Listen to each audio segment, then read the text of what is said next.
Welcome to the Leadership Window podcast with Dr. Patrick Jinks. Each week, through a social sector lens, Patrick interviews leaders and experts and puts us in touch with trends and tips for leading effectively. Patrick is a board-certified executive coach, a member of the Forbes Coaches Council, a best-selling author, award-winning photographer, and a professional speaker. And now, here's Dr. Patrick Jinks. Welcome to episode 158, everyone. You're on the Leadership Window. Thanks for joining us. We are talking today with Maximos Lih. He is an executive coach. He is a leadership consultant. His experience includes Google and Google Ventures, along with work in some high-growth startup space with companies like Uber and Slack. And we're going to be talking today about scaling. We could oftentimes certainly in the nonprofit sector, we call it growing, but this is really more than just growing. This is scaling. And, most organizations think scaling is primarily a problem of capacity. Hire more people, create better systems, put more processes in place. But growth also creates a much deeper leadership challenge as well. The culture changes. Habits that helped a small organization do well, where decisions, for example, are really close to the founder. Culture is carried through personal relationships, maybe the senior leader stepping into every conflict, and that can eventually become the very thing that prevents the organization from growing well. So we're going to talk about all those things: growing people, growing processes, dealing with the leadership and culture field and how to navigate that when you're scaling. And that's what we're going to talk about. I'd like to hear from Maximos. Particularly, I'm interested in hearing what is it leaders have to do differently as an organization grows and scales, and just talking about how leadership capacity gets built also throughout the organization, because it can't just rely on one person anymore. How do you scale without losing the culture, the core values of the culture, and the relationships that made the organization successful in the first place? So with that, I'm just going to stop and say, Maximos, thanks for reaching out and thanks for connecting with us, and welcome to the Leadership Window. Thanks, Patrick. I'm really excited to be here. Really excited to be diving in and learning from each other and from all the leaders that are listening on this podcast. Well, I think I'm probably going to do more of the learning here today than you will, unfortunately, just because when you say the word scale, it does mean, it means different things depending on your scale, doesn't it? I guess. Absolutely. Well, yes. And your industry and the nature of your business. Yeah. It's very, very different. Talking about growth and scaling with regards to a nonprofit group, which is so mission oriented, and growth and scaling when you're growing a for-profit business from 500 to 5,000. Yeah. And we'll talk about that, because in a company that's growing from 500 to 5,000, I don't know if this is true, but that's almost like most nonprofits growing from 5 employees to 25 employees. I mean, it's that big of a ratio, dear. It's that big of a change. And I've watched it as I've coached. Many of the organizations that I'm working with have done exactly that. They've grown from 3 or 5 people to 50, or even 20. And it's a different world, especially when you cross that 50 threshold. There's a whole different structure and feeling in place, and definitely want to talk about those things. Tell us right now, what is it you're doing to help companies? Tell us a little bit more. I didn't go deep into your current work consulting, other than, you are coaching and helping organizations scale. Give us a picture of what your work looks like with clients.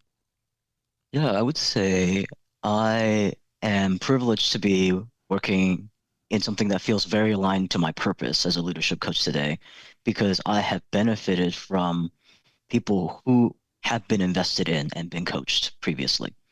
I start with the story as I get a lot of my leadership purpose and sense of call from the story of my grandfather, who was an orphan, who ran away to join the military when he was 17 years old.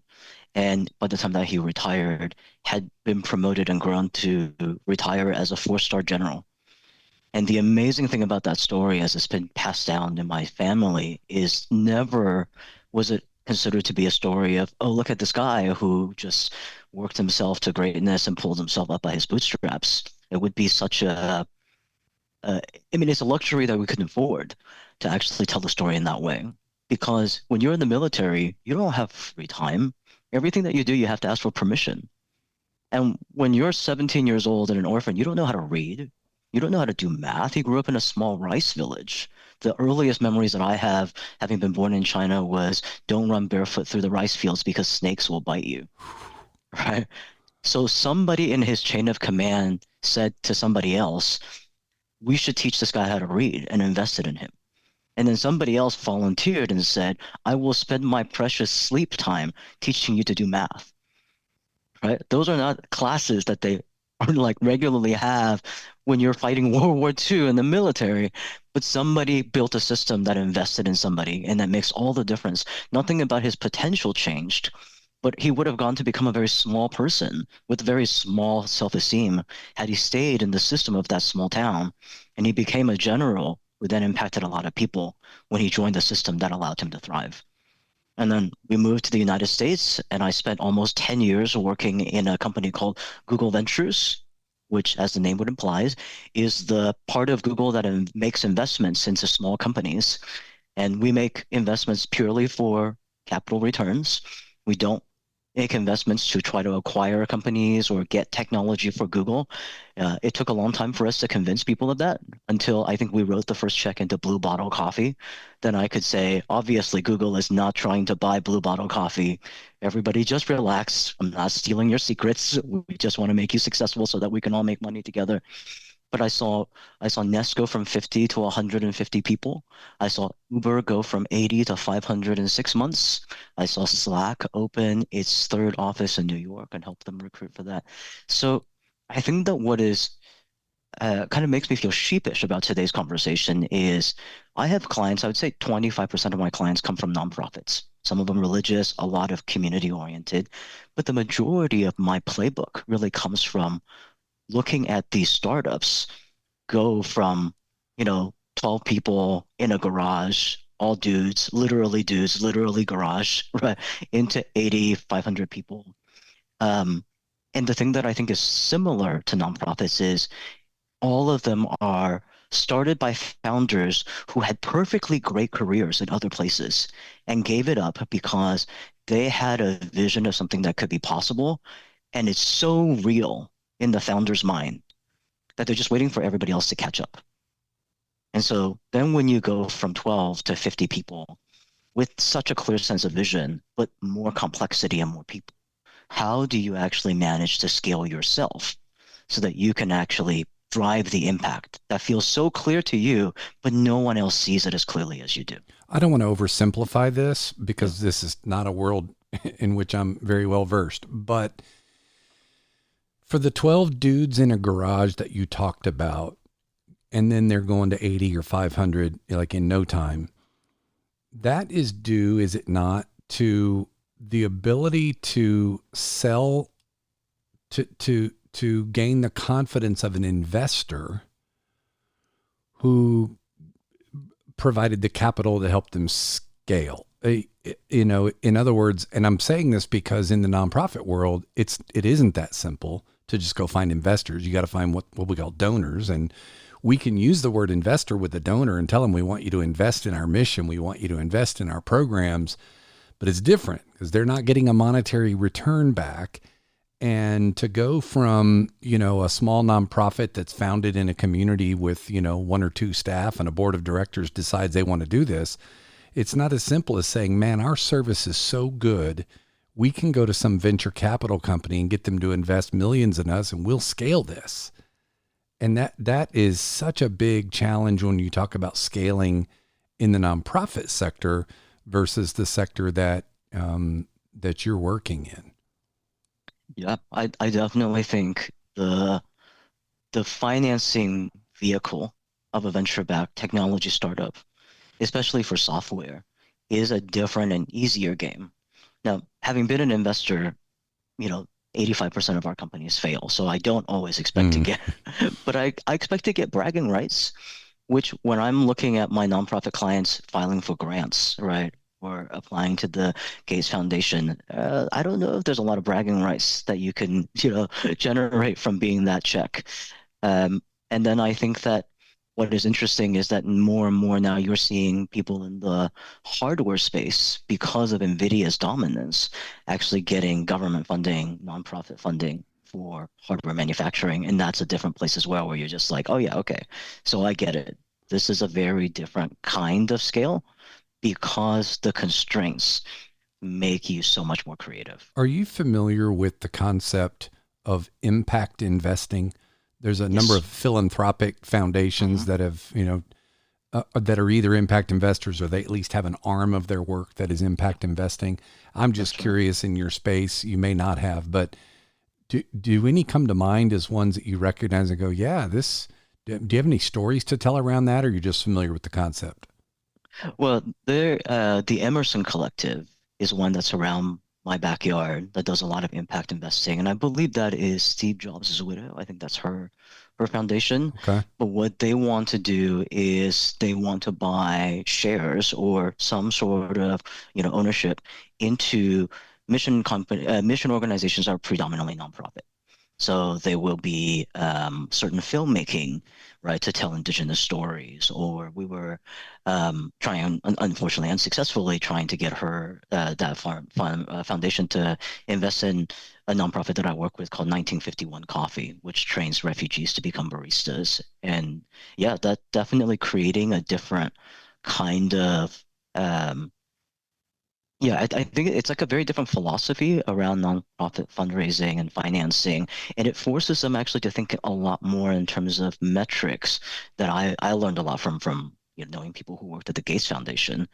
Whereas I think most government funding, the metrics tracking is not as tight as it would be when you have that kind of impact investing or that kind of tech background. Yeah, and then there's also debt that you can use as a vehicle, but again, that now the nonprofit is taking on all their own risk when they do Yeah, that.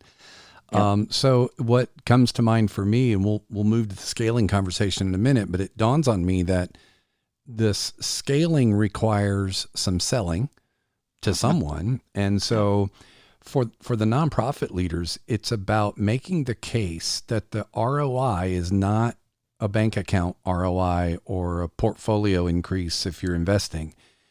It's an ROI for your community, which is a win for everybody, including you.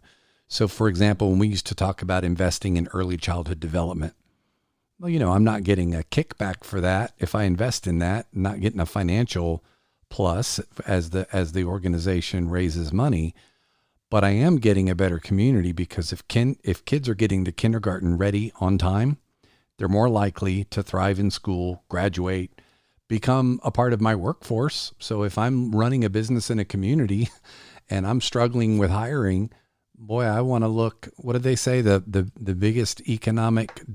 biggest workforce development initiative in any community is at least a 15-year time lag because it's early childhood development. so, mhm, so if you can make that ROI and say, look, we save this much money in the juvenile justice system when we prepare our kids better, we create a better workforce, we raise wages, we raise civic engagement. Everything happens if we start a child off early in the right direction. But it's a different case to make for investors. I It's the same I thing, isn't it? And you're telling them why they should invest. I think that what actually becomes a very natural segue into scaling is I do think the first thing that every founder needs to scale is their story, right? Mm. And I think that what I was working with a nonprofit recently that does homeless outreach, right, or unhoused community outreach, and I was talking with them about their leadership principles, and I was saying, well, if the government funding is drying up, then the people with the most disposable income that you need to tell an impact story to are people like me who work in tech. And right now, your story doesn't hit any of the things that I care about, but you can bet I get 400 requests for money on a daily basis between Instagram, paper mail, phone calls, right? So are you actually scaling your story? And even what you just described, right? Oh, this is a 15-year time horizon. That feels really long. But if I'm doing it not for returns, then I don't care how long it takes, right? I care about why any of this actually intersects with the things that I value and care about, which has a numbers component to it, and then this is the world that I want to live in component to it. And it's a very, very different kind of pitch, if you will, or a talk track than when you're speaking to people who already have a certain value system that we know for default in the nonprofit sector. So donor-based outreach, similar to recruiting-based outreach, has to have a slightly different talk track to it. Now we're into fundraising 101 and understanding who you're talking to when you're asking for money. And it's like going into a company and understanding their corporate social responsibility platform, for example. What's the company interested in? Are they branded for being interested in workforce development or in early childhood development, for example? Mm-hmm. Can you give us a glimpse into what lights you up? What is the kind of story for someone in the tech world like you? Because it's a great point you make. You can tell me, oh, we do housing and homelessness, and we do domestic violence, and we do food insecurity, or whatever it is. Mm-hmm. What are the kinds of stories that if I'm talking to someone like you in the tech world, do I need to be thinking about? So one thing that I would say does not work for myself or people like me or people that are involved in tech is any mention of legacy. And I think that that's actually one of the things that I get a lot when I get fundraising, like reach outs. It's like, do you want to think a lot about your legacy? And I was like, no, that feels like a very pretentious word. And I'm not actively thinking about that. And I think that that's a very dangerous thing to be actively writing checks out to. I would much rather have pitches that are involved or exactly around this is the world that we're trying to create, or this is the world that we're trying to build. And if you want to live in that world, then, right, to a certain extent, do your citizenship obligations to that world right now, right? If you want to live in a world where every child thrives, right, pay your citizenship dues now. And I think that people oftentimes step back from that obligation. I think it's just about the integrity of putting your money where your mouth is, right? So I had a great conversation with a nonprofit founder who says, it seems to me that you believe a lot in generosity. And I said, I do, right? I want to live in a world where everybody is generous. I want to live in a world that feels like it's more defined by abundance than it's defined by scarcity. And they said, have you ever thought about budgeting for that generosity? And if you were to budget for that, where would you put that budget? And it was really transformative, right? And in fact, then I had another conversation where I processed this with a friend, and she said, oh, you know what? We actually did for Lent last year a fast from privilege where we committed to living at the median income of my zip code and giving all the dollars in excess of that away for the 40 days of Lent. And that was how they budgeted for it. It's like, you see, these things are like, and these are things also, it's sort of embarrassing to say it like this, but these are things that you can then show off to your friends as an experience of something that is engaging, that is more than just writing a check or giving $20 to a homeless person that you see on the street. Man, that's powerful, Maximos. Not amazing? No. Yeah, no, go ahead. Right. And I think it's like there's so much creativity in all the nonprofits because people are living in the different experiences of the class, communities, right? Causes every day. And it reminds me of there's that movie that came out a number of years ago called Amazing Grace about the abolishment of slavery in Britain.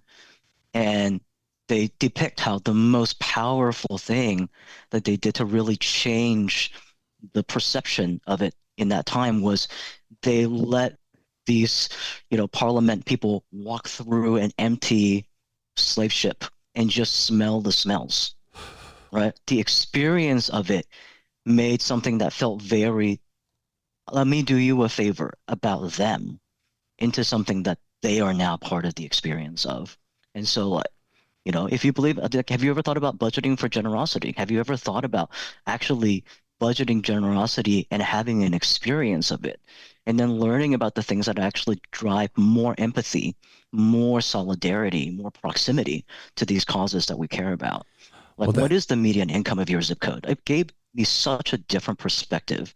And then instead of writing a check because this is a hot topic, right? That tsunami that came through my Instagram, let me write some money out to them. I can now go a lot deeper into a cause and actually become somebody that is part of that community rather than just a donor relation. man, yeah, it's so funny because this episode just completely jumped the rails and switched over to a different topic that is I'm so loving right now. But I want to get to the scaling conversation. Let me just say this. I'm really interested that you talked about how legacy is not the thing that lights you up. As you were talking, three things came to mind as a legacy gift. Mm-hmm. One is make a $1 million contribution and get your name on a building, right? Mm-hmm. The Maximos Lih Community Center. Beautiful legacy, right? Some people care about that, not you. The second way is to make a planned gift that means part of your estate when you're gone. It lives in perpetuity, and so that's what they call a legacy gift. Right. The third is that you do what you're talking about doing, and the legacy will take care of itself. And as people know, this is who you were. You budgeted generosity. Interesting that you talk about budgeting generosity as such this profound thing for you. It's almost how I would define the difference between philanthropy and charity. Yes. Charity is here's a gift. Sure, I'll Here's help. the leftover. I'll help the hungry. But a philanthropic gift is an intentional, budgeted. Hey, this is generosity and generosity that makes a difference, not just charitable generosity so that I feel good. I just love everything you said there. Very powerful. I hope people really pay attention to that, because we go into conversations with potential donors with assumptions, assumptions about what will light them up. And just the fact that I asked you, what's the kind of gift you want to make? You gave me tons of information there that I wouldn't have known if I'd just come, oh, Maximos, he's this rich tech guy. He probably wants his name on a building, right? Or he'll make a planned gift just because his legacy is important to him. Not that kind of legacy's not, right? Not the vanity kind anyway. So just super, super helpful, super valuable. Let me open the scaling question or conversation with this question. When leaders tell you, Maximos, we need help scaling, right? A founder comes to you and says, man, we're at this place. How do I scale? What is the problem they normally think they have? And what's the problem that you often discover they actually have in order to scale? I think you mentioned it a little bit already in your intro, Patrick. They think that they have a capacity problem. They think that they have a bandwidth problem. Sometimes they think they have a headcount problem. What they actually have is a bottleneck problem. And what they often have is a culture problem. Okay. Say more then about the bottleneck problem. So I was working with a nonprofit, and they went from 8 people to 12. Working on intelligent election, and so they got some funds right before the last election, allowed them to scale their team. Really, really smart founders. When there were 8 people, like alignment, right? All hands on deck means everybody is in the conference room on a Saturday morning, and they're all looking at the same thing, and they're talking about what they're going to do together. When you're 12 people, you try to do that, it's a lot harder to make decisions, because now you have 12 different opinions, and 4 of them don't know you very well. And now you've got an old guard, new guard differentiation. You've got people who were there when you didn't have any money and remember the old days when You only had 2 chairs in a conference room to the people who came in after you got the 500K infusion and are now like trying to find ways to be smarter and more efficient with the money that you have. You have so much more complexity. And when you're 8 people, the founder or the CEO or the executive director, you are the escalation path. You guys don't get along, you tell the executive director. You have questions you need guidance on, you tell the executive director. We have 12 people and you're playing, right, like tug of war between the old guard and the new guard. And 2 of the people that you hired are working in areas that you don't have any expertise in. You can't be the path of escalation anymore. But you don't trust them enough to completely release it either. That makes you the bottleneck because the decision making has slowed down with complexity, and you actually have enough people, right? Like they had 12 people where they used to use 8 to do the same things, but all of a sudden everything was much, much slower. And I remember it was the same comment that I sometimes will hear from my startups. I feel like my payroll has increased 50%, but my productivity has not increased 50%. Do I have a performance management issue? Did I hire the wrong people? And I would tell them, you have a culture issue with the old guard and new guard, and you have a bottleneck issue where you are at the center of every decision. Sometimes, tell me if I'm wrong on this. This is my experience. It is it can be any of those things that you just mentioned. Oftentimes it is the trust issue that you talked about. I just can't let go of things. I have to control everything because I'm scared that someone's going to mishandle it. And I often wonder how much of that is tied to, I don't have I don't have the right people to trust. I can't trust them because they're not the right people. When there were 8, they were all performers and they were good performers, and I was hiring performers.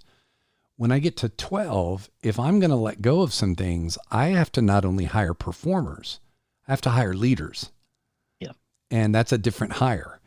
And a lot of times they've got the performers and they assume that because they were great performers, they'll make great leaders. And that's not often the case. So that lack of trust sometimes is well-founded because they don't have the right people. Do you find it more often they've ended up, they don't have the right people? It's not about we need 12, we need 20. It's we need 20 of the right people. Yeah. Or is it you've got people that can do this, you're just not letting go?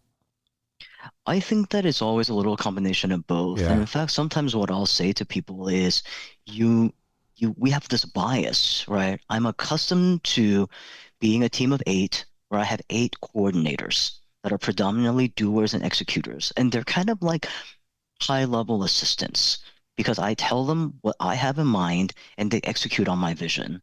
And then I look at hiring 12 people, and I, as an executive director, already know, I have the self-awareness to know I can't be managing 12 coordinators. So let's open a role for a program director, and we'll hire that person instead. And now you've hired in a new person that you don't actually know very much about, and you don't know how to manage because you've never managed a director before, right? And that person is going to come in and, I think we talked about this a little bit, Patrick, in our first call, into your office where the finance is a bunch of Post-its that are tacked to your calendar and your software system is still running on Windows 98, and they're going to be completely shocked, right? And they're going to try to rip out everything to like bring you into the new age, which is sort of what you hired them to do, but not in that way. Not in a way that makes you feel bad about what you've already built or how hard it was to get to the system that you have in the first place. And so sometimes I'll say like, oh, this is the system that's broken, but I still always have to come back to, you didn't scale yourself because you don't know how to manage directors. You haven't scaled yourself in that way. And I would rather take a coordinator, coach them to become a director because you already know you trust them. And there's a lot more room to navigate that manager-managee relationship to the next level than to bring in a totally new executive person who's used to seeing it at a 50, 100, 500-person company because we are biased towards resumes that have those shiny things. And then bring them into your 8-person company and say, oh, like make it work for us or change us because you're not ready for that. And it's never the friction of that. Once again, it makes you the bottleneck, and what feels like a performance management issue is in fact a performance management issue that reflects more on your management than maybe their ability to step into that role. Dan, that's also well said. And I also think it's the difference between management and leadership. Yes. Because it's not you might feel more like a manager if you're working with coordinators. Mm-hmm. When you start working with directors, there's a little more of a leadership role that takes place there, right? Because you're trying to create autonomy and mastery and trust, and it's almost like having a leadership partner now that you're working with rather than an assistant. 100%. So it's a whole different mindset. When you and I talked earlier a few weeks ago, you talked about the difference between scaling people and scaling processes. Mm-hmm. I would love to hear a little bit more about that. And if I remember right, you put a number on it. I think you said when you're scaling from this to this, it's people. When you're scaling from this to this, it's processes. I might have that wrong, but there was some distinction between those two things. I'd love for you to refresh my memory on. Absolutely. I see most of the life cycle of a lot of companies really go from people to systems and then to process. Process is last. And I think that a lot of the McKinsey best practice business books, especially the ones that were created pre-AI, tended to optimize for process. And I tend to say, actually be very, very slow to scale process, because process is what you have when it doesn't even matter who the people are. You send them into this 5-step system, and so long as they do every step the exact same way, the results will always be the same. So if you have enough certainty and predictability to create a factory where you want everything to generate a certain way, right? And it will generally be at the quality of the lowest common denominator, because factories don't surprise you with innovation, then you scale process. So if what I'm trying to do is to go from, 6 countries to 12 countries, I probably have a process-based system, right? And the process-based system is get the office running, get the people staffed, don't break any laws, try to break even as quickly as possible. But if you're not in a place where you have a lot of predictability and certainty, you're either scaling your systems or you're scaling with people.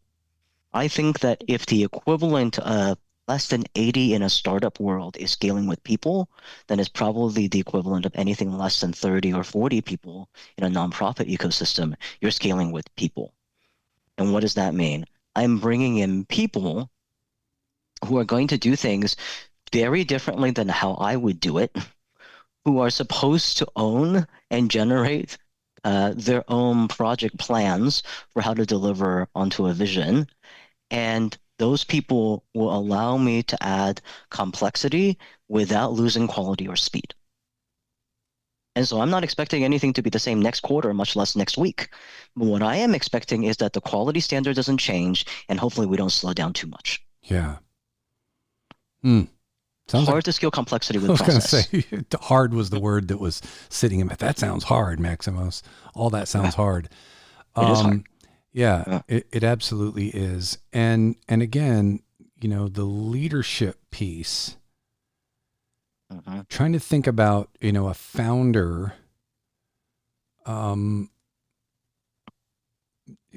you mentioned, okay, someone's executing on my vision. Yeah. Well, okay. That's a founder's vision. What's the alternative to that? If I'm scaling and I'm scaling even the leadership system and structure in the organization, do I have multiple visions going on now? One of the things that I've said, I'm definitely curious as to your experience on this. I've coached leaders who have a difficult time distinguishing between agreement of outcome or agreement of process. So they'll hire a VP and they want to be the kind of leader that says, I've got a VP, I trust you, you do this, or a chief operating officer, right? Chief of staff, you run the internal stuff, I'll run the external stuff, whatever that might be. The problem occurs when the new leader does it, sees the vision that, of efficiencies and effectiveness and all of that, but has a different way of doing it than the way the founder would have done it. And so the founder is concerned that they're going to lose the outcome, but what they're really stressed about is this leader's changing my process. Right. They're thinking about it differently. I can't have that because it doesn't Yeah. feel comfortable. Does Yeah. that relate to your work? Absolutely. Right. And I think that is the difference between scaling with people and scaling with systems, which I didn't talk about earlier. But I think scaling with systems is what happens when you can generate same, if not better outcomes without you being the driver of activity. So how does one thing that you're doing multiply itself when you leave the room? And I think we go back to what we were talking earlier about fundraising, right? I can have 60 conversations every year with every single donor, and it could stop there. And maybe I have a really good batting average and I get 80% of those to come back with checks, right? That's a scaling with people because it's a linear, right? It's like managing doers. So then if I want to increase 60 to 80 donors, I got to make 80 calls. That takes 80 hours, and maybe my batting average increases a little bit when I get a better story. Or you assume that if you hire a second person, That's right. that second person will have the same batting average. And so you're going from 80 to 160 now because you hired a person. That's right. And I buy Chris Voss's book on Never Split the Difference, and I train them to use the exact same talk track, and we're just running the same calls, and it's all linear. When you scale with systems, that's what happens when you have a really good conversation with me and you get me thinking about budgeting generosity. And I go and tell 5 of my friends, I had this amazing call about budgeting with generosity. Is that crazy? Like, I've never thought about it before. This is exactly like when we get around the table and we have cigars and we talk about what we want to do with our lives and like to not just be indulging in our privilege. We talk about generosity all the time. Never thought about the difference between that. Right? What are the different organizations that we could be investing in? And by the way, the one that told me about it was this one, right? There's no process there. They didn't say, hey, and if you choose to write a check, I really invite you to tell 5 of your friends and generate 5 referrals on my account. If you asked me that, I would never do it. That's a one more ask in addition to the money ask. Now you're asking me for 2 things, right? Yeah. But you create a system where it's like, oh, what I actually want, the outcome of the conversation is something about values alignment, which I think is how you scale systems, right? Then there are ripple effects that could happen when you're not in the room. And it's the same thing with leadership, right? You could go in a room and say, our value is sustainability, right? 150% increase in literacy and, 7 new partnerships with schools about early childhood development. Like those are the things that we really care about. Those are our values and those are our outcomes. Do it however you want, right? And then for them to be, when they are up at 4 o'clock in the morning, right, stressed out about early childhood development, thinking about it, they are still executing towards the same purpose, but they're not executing on the thing that you delegated them, right? So I think the systems become so interesting because it has to start with scaling people first, because you have to learn to scale yourself and be comfortable scaling yourself first. And then you can start to think, all right, well, what then are the values that I want to use to drive the outcomes, especially in nonprofit world? How we do things matters just as much as the results that we get. It's never the case that ends justifies the means purely. But if you have means and no ends, that is also not very effective. And that's a very bad story to tell your donors. So I think that is the order, right? Where you're like, okay, I'm going to scale myself and I'll build a team that allows me to scale myself, to your point. And then I can give them North Star principles to then go forth and generate our purpose together. You made me think of a new term here that I got to play around with. When we talk about delegation for a leader, I always say, don't delegate tasks, delegate opportunities. Yes. You're inviting someone to, take an opportunity to do something. And then, I, a coach and mentor of mine, Dr. Jim Smith at Leadership Systems, he helped me think of this to say delegating significance. How do I delegate significance? Yeah. Well, you just gave me a new term to think about. How do I delegate systems? So if I always said when I was leading an organization, I wanted people in positions that were better at their jobs than I would be at their job. Yes. I don't want to be the best at every, I want people who are better than me. And if they're better than me in finance or marketing or fundraising or whatever it is, I want them developing the systems. I don't want, you don't want me in that room. And so I'm actually delegating system creation. Yes. That's a harder thing to do. And we're back to, I got to have the right people. I got to know I have the right people who can handle that. I think of Covey's book on trust. And his formula, when trust is high, speed is faster and cost is lower. Yes. And when trust is low, it's the opposite. Things cost more and they take longer. That's right. And when you have low trust in that leadership formula, things take longer. Just to even agree on a system takes longer to do. I don't know. I'm starting to ramble now, but delegating systems was a concept that came to mind as you were talking about that. Absolutely, because I think we talk about this flywheel effect, right? Or we talk about escape velocity, depending on if you're marketing but that idea that when you're saying send a rocket out into space, at some point, right, every ounce of additional energy you put behind that rocket is generating 400 x of propulsion, so that you can get through the atmosphere. But you have to actually get to a place where you're ready for the escape velocity. Everything else before that is basically like pushing a car, right? You're just overcoming gravity every single time. So I think it is that sense of, right, if you are actually in a place in your leadership, when you have your heart-to-heart at the end of your week and you look at your calendar, and first of all, you look at your calendar and you ask yourself the question, how much time am I spending on the things that really move the needle and make me light up versus how much time am I spending on stuff that is about checking work, quality control, cleaning up, right? That's then your scale has not generated any escape velocity. It has not generated any systems. It has only generated leaks, because every additional hour of manual and linear supervision is an hour that is very expensive. That's cost too, right? If I'm spending X number of dollars on my hourly wage supervising a junior receptionist because I don't trust them to be able to do their job well, and I got to manage the quality of everything in my company, and the receptionist is the first face of the company for anybody who comes in, well, that's a very poor ROI, right? That's a very expensive. You've more than doubled the costs. That's right. Absolutely. Because you've got the extra person, plus you're changing your own bandwidth and what you're being paid to do. 100%. That's right. Yeah. So not only have you not built a system, you've not generated any capacity. You've taken away from your capacity, and it's just this massive energy leak, right? And you end the day not liking your job.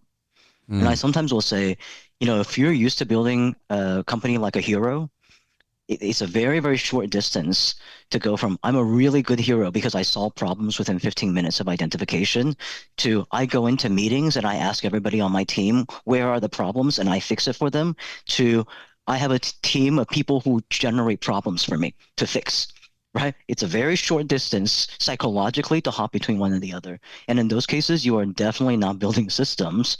You're trying to scale people when you haven't scaled your own ability to manage. I want a team that solves problems without having to come to me. Yes, exactly. I don't have to be the hero at all. The hero then is in the leadership, that I've built a company that can do that. That's right. And it's the same thing sometimes I'll tell my companies, right? You are in the business right now. The CEO comes in at the end of every deal to close every deal, and that's how you get sales. What are you going to do when you collect logos in your sleep? There are no heroes when you're collecting logos in your sleep. But isn't that much, much better? And they're just like tears in their eyes, like, then I get to sleep. And it's the same thing, right? And we go back to, fundraising as a proxy for sales, right? I have to make 150 calls to make our budget, but I get it done because I am such a strong believer in this company and I don't want to let my people down. I'm the hero. Every time fundraising happens, I can see people that I've never met write checks to this company, and I'm asking the question, like, where did these checks even come from?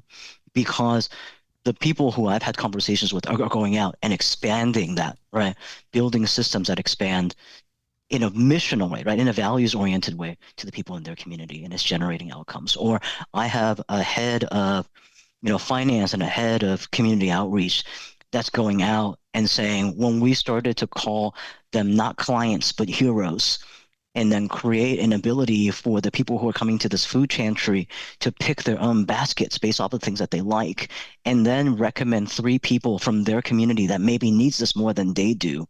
The dignity and system of that creates so much more outreach that it has brought, different communities together in different languages with no need to hire translators because of the system that I've built around these values for dignity and sustainability.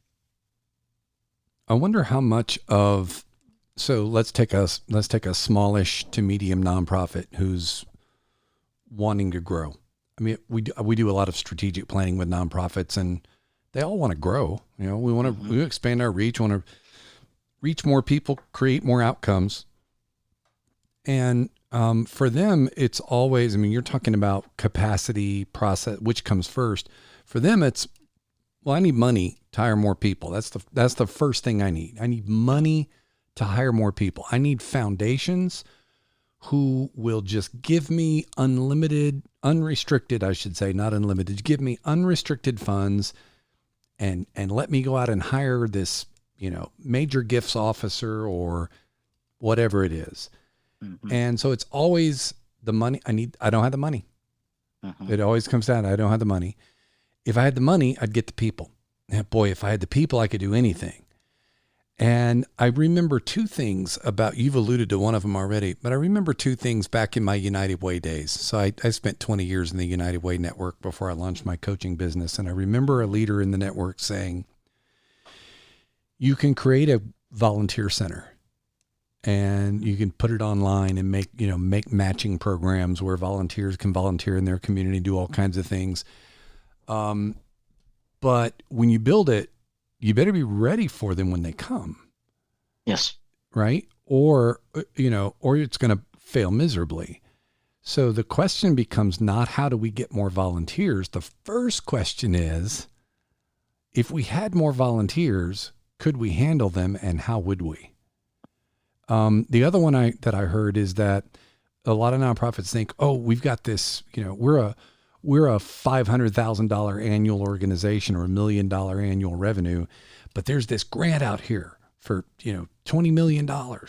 If we could just get that, not realizing that no, if you don't have the capacity to pull off what the grant requires, like $20 million comes with grant management stipulations, and boy, you better have the people ready to go, ready to hit the ground.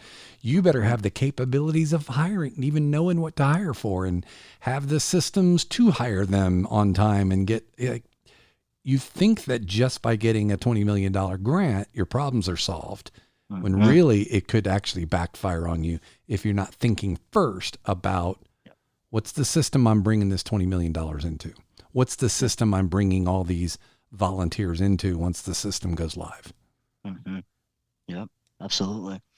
And what I generally say to clients that come in with that kind of problem is I'll say, one, I don't think that you need people. I think that you need time, which may not be the same thing. And nobody wants to hear that. And I think that today we are, and this is my AI segue, we are uniquely in a place where you can use AI tools to test your ability to get back time and also stress test where your bottlenecks are. So if I think about, the client that has 12 people on staff, every single one of those 12 people does everything from janitor manual data entry all the way up to board level, functional strategy. They do all of that, right? So the first question when you say, I need more people, I need more capacity, I need more strategy, I need more leaders, is I'll say, do you as their manager know what their strengths are? Because some people, their strengths are execution.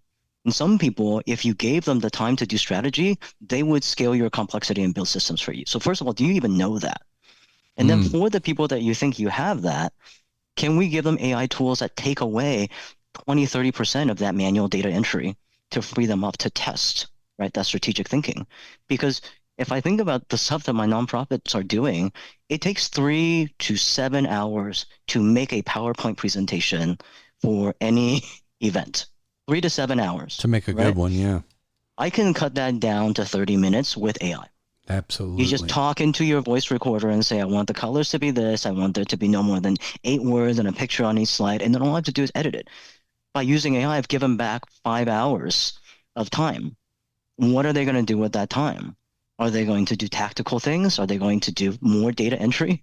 Probably not your strategic leaders, or need a lot more coaching to get to strategy. If they're like me, they're going to spend some of that time going, this was so cool to figure out. What else can I figure out with it? So I spend time trying to figure out new things. Yeah. And if the really systems-oriented ones, you give them like the AI tool, they figure it out. they get completely blown away and they say, let me lead a lunchtime 10-minute session to teach everybody else in the company how to use the AI so that they can save time too. And that's your systems person. Yeah. Right? Yeah. And then you ask AI to design that 30-minute lunch workshop for you. Right?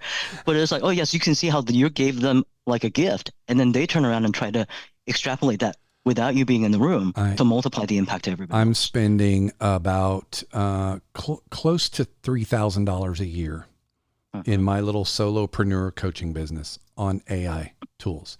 And I've had people ask me, $3,000, but ChatGPT is free, and Claude, you can get a Claude Plus thing for $20 a month. What are you spending all this dollars on?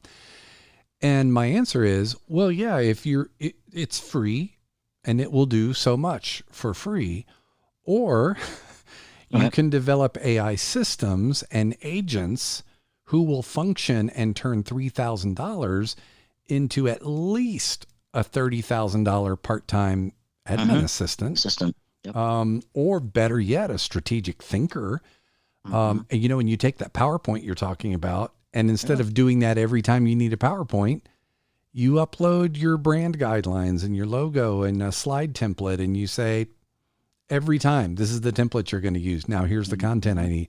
Yeah, it is incredible. In the larger companies, Maximos, we don't have time now to go into AIs. We'll wrap the show here in a minute, but I am curious.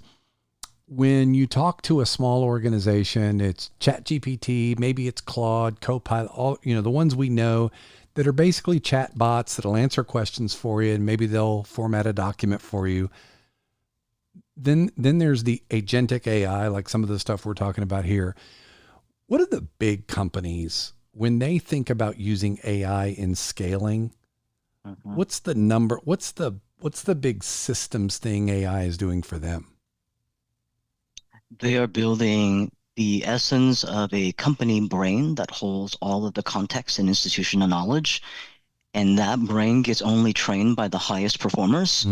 And that brain then is the supervisor that distributes agents out to new hires for onboarding, quality control for correction, code review sometimes for companies that are doing coding and prototyping, so that it's almost like, hey, AI, I want you to make this presentation for my upcoming, big donor meeting. I want you to adopt a persona of nonprofit leaders who raise 10 to 50 million, dollars a year, and like drive this content based off of the numbers and story of my nonprofit, and make that for me. Use, valid resources and data and all these things. But 25% of the time, they will be hallucinations, or there will be typos, and there'll be whatever. And then you add a prompt that says, hey, AI system, for every presentation, documents, right? Rate the quality of the output on a scale from 1 to 10, right? Or A through F. Anything that is C to F, just correct it for me, and then send it back and run the test until it's an A. And if it's a really hard problem, you haven't seen this before, then send those to my VP of development or my VP of content or my brand manager to review, and then implement their feedback into the next iteration of the system. So you're running the quality test within the AI harness. Yeah.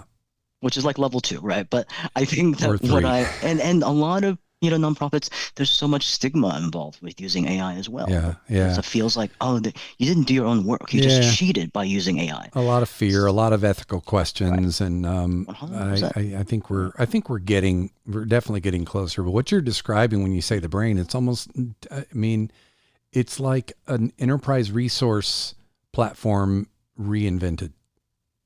Yes. ERPs, wasn't that the term that was being used so much? Very much like that. Or like now, an intranet. Yeah, or now it's EOS, which is what's your entrepreneurial operating system. Right.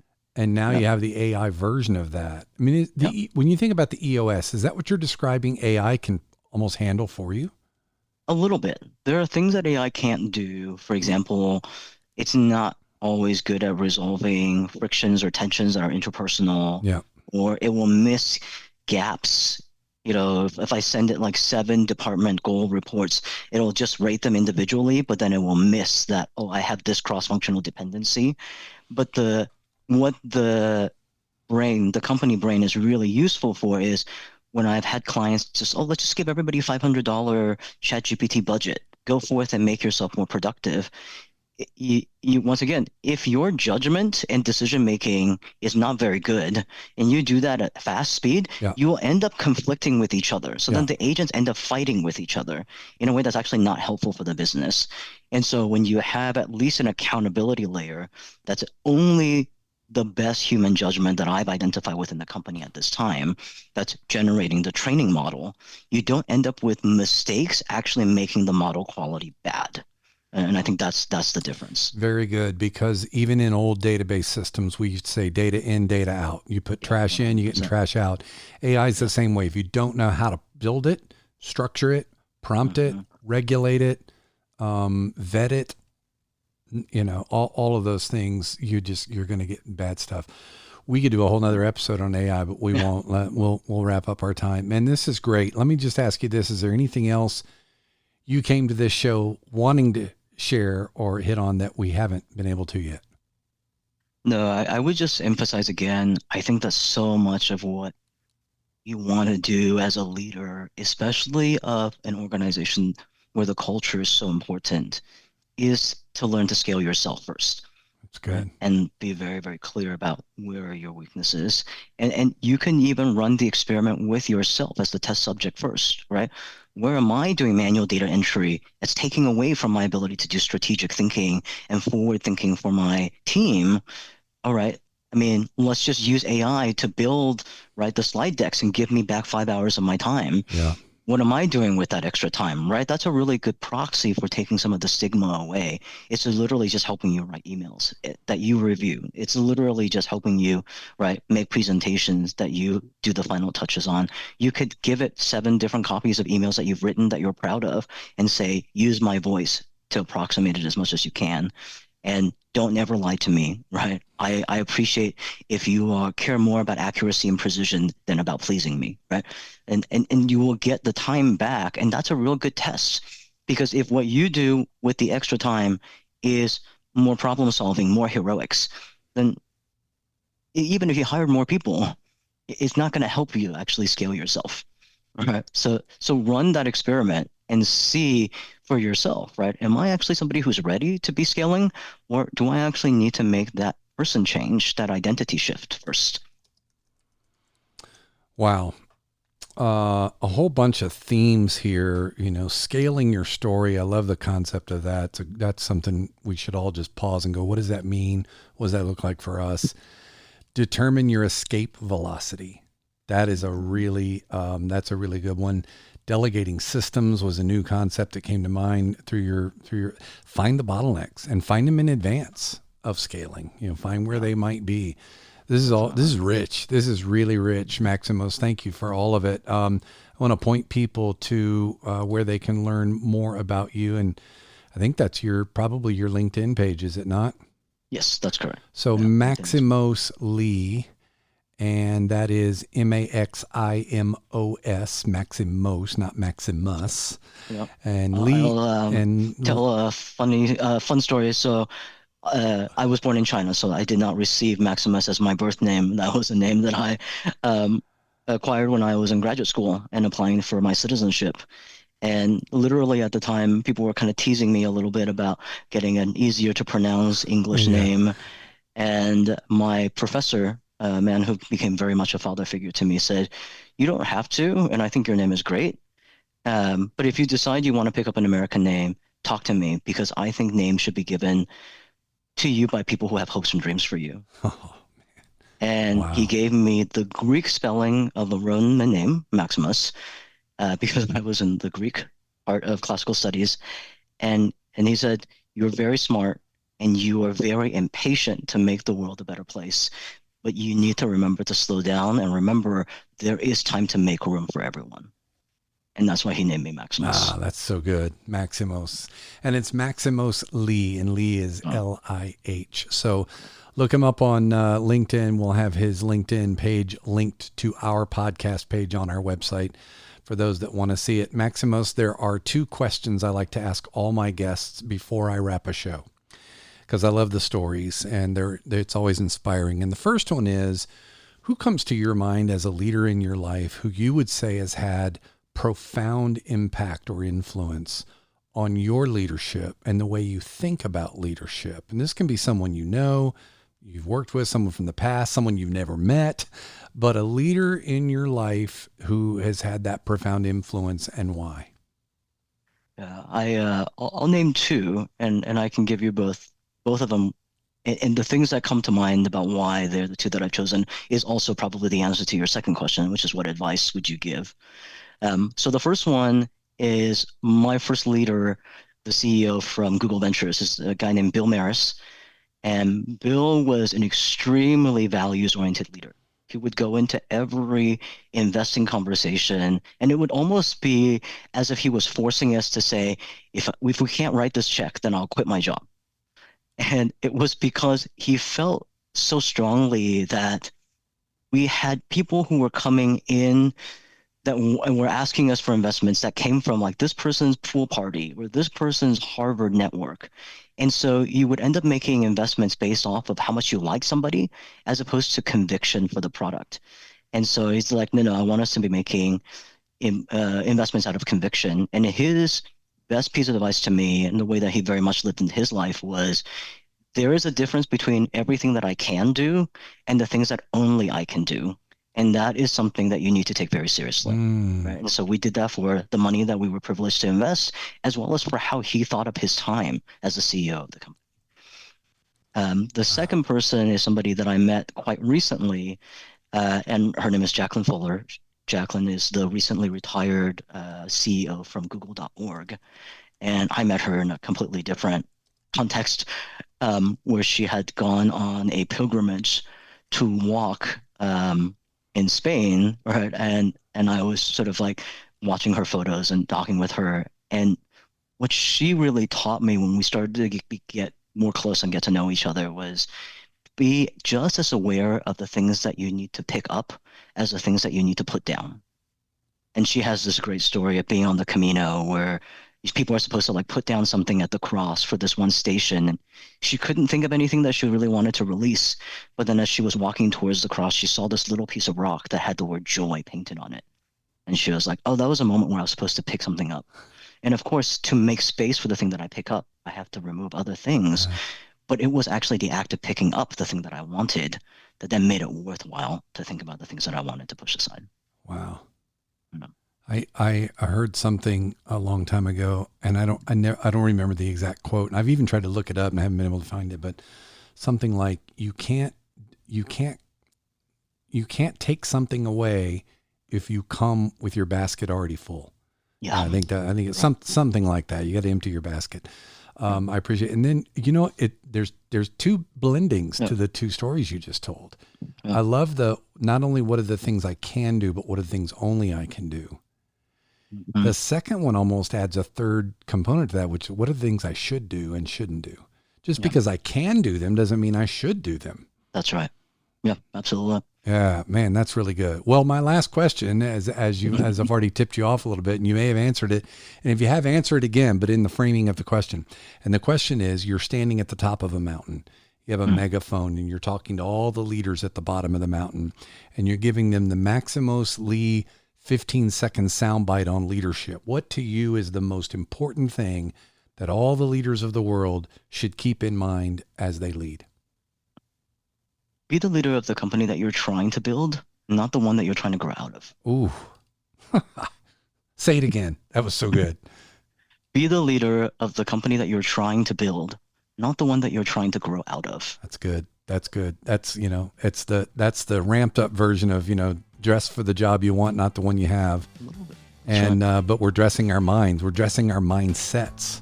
Yes. For those kinds of things. Man, this is Rich. Visit Maximos' LinkedIn page. Learn more about what he's doing. And if you're serious about getting scaled and you think you're ready to have that conversation, man, I think Maximos is the guy to call.